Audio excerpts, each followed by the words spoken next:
नमस्कार,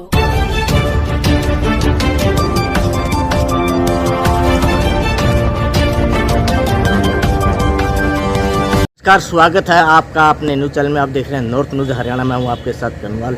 इस वक्त नरवाना के जाट सदन के कल 17 अगस्त को केंद्रीय चुनाव आयोग ने हरियाणा तथा पंजाब के विधानसभा चुनावों की घोषणा कर दी है। इसके साथ ही इन दोनों राज्यों के अंदर आचार संहिता लागू होगी और विकास कार्यों पर तुरंत प्रभाव से लगाम लगा दी गई है। इस निर्णय से जहां हरियाणा के इनेलो, कांग्रेस तथा अन्य विपक्षी दलों ने स्वागत किया है, वहीं बीजेपी ने भी अपने स्तर पर राज्य की सत्ता में आने के लिए अपने सरगर्मी तेज कर दी है।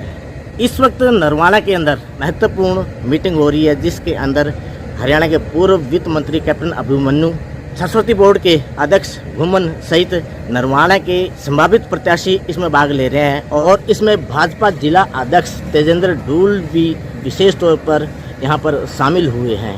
तो कौन सी गारंटियां है? कांग्रेस ने सदा देश के लोगों को ठगने का, छलने का काम किया है और भारतीय जनता पार्टी वह जो कहती है वो करती है।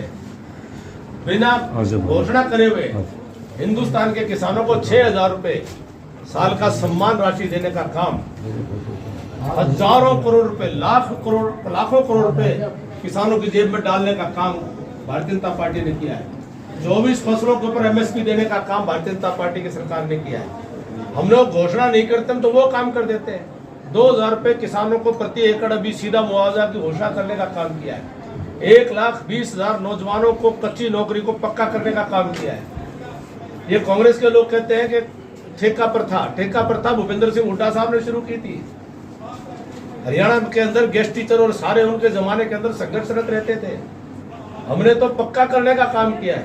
नौकरी दी, पक्की दी, बिना खर्ची, बिना पर्ची दी और गारंटी के साथ। सर, जो 74 दिन के घोषणा हुए उनको तो लागू तो नहीं हो पाई, क्या होगा उनका? कौन सी नोटिफिकेशन लागू नहीं वो बताओ मुझे। जो अभी शीघ्र की थी तो आपके ऊपर भी है, मेरे ऊपर भी है, सरकार के ऊपर है। बाकी सरकार का काम नोटिफिकेशन जो कह दिया वो साथ साथ कर दिया। कल दुष्यंत चौटाला ने हरियाणा के अंदर ये कहा है कि 74 दिन के अंदर जो भी इन्होंने घोषणा की कल जुमलेबाजी थी, किसी पर कोई भी लागू नहीं हो पाई, क्या कहना? भाई साहब हरियाणा में अच्छे से घूमे, उनको शुभकामनाएं। वो तो आप भी पूछ रहे थे।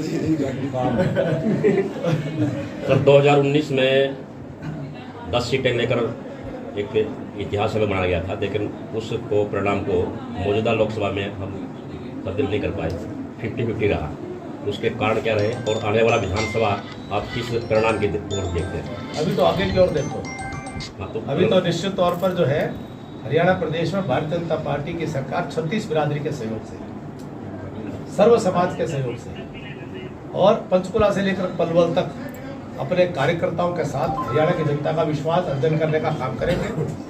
कांग्रेस के लोग एक दल के नाते नहीं, वह आपस के अंदर वो सिर्फ फुटबॉल करते हुए, जूतम बाजार करते हुए, वो परिवारवादी लोग वह अपने अपने परिवारों के लिए संघर्ष कर रहे हैं। कहीं बाबू बेटा संघर्ष करते हुए दिखाई देते हैं, कभी कोई और संघर्ष करते हुए दिखाई देते हैं, लेकिन उनका संघर्ष उनके परिवारों की राजनीतिक विरासत के लिए है, हरियाणा के नौजवान के भविष्य के लिए नहीं है। निश्चित तौर पर हमें पूरा विश्वास है कि जब बात धर्म, सत्य और न्याय की होगी तो निश्चित तौर पर हमें पूरा विश्वास है कि हरियाणा की जनता भारतीय जनता पार्टी को फिर से आशीर्वाद देने का काम करेगी और स्पष्ट बहुमत के साथ। इस बार कोई ये बैसाखी की जरूरत नहीं पड़ेगी, स्पष्ट बहुमत से सरकार बनाएगी। सर, पिछली बार 75 पार का दावा कर रहे थे, इस बार कितनों का दावा कर रहे हैं आपकी पार्टी? जो अतीत की भूलों से सीख करके वर्तमान और भविष्य की योजनाएं बनाई जा रही है। हम किसी भी सूरत में अति उत्साह में नहीं है। दूध का जला छाछ भी फूंक फूंक कर पीता है।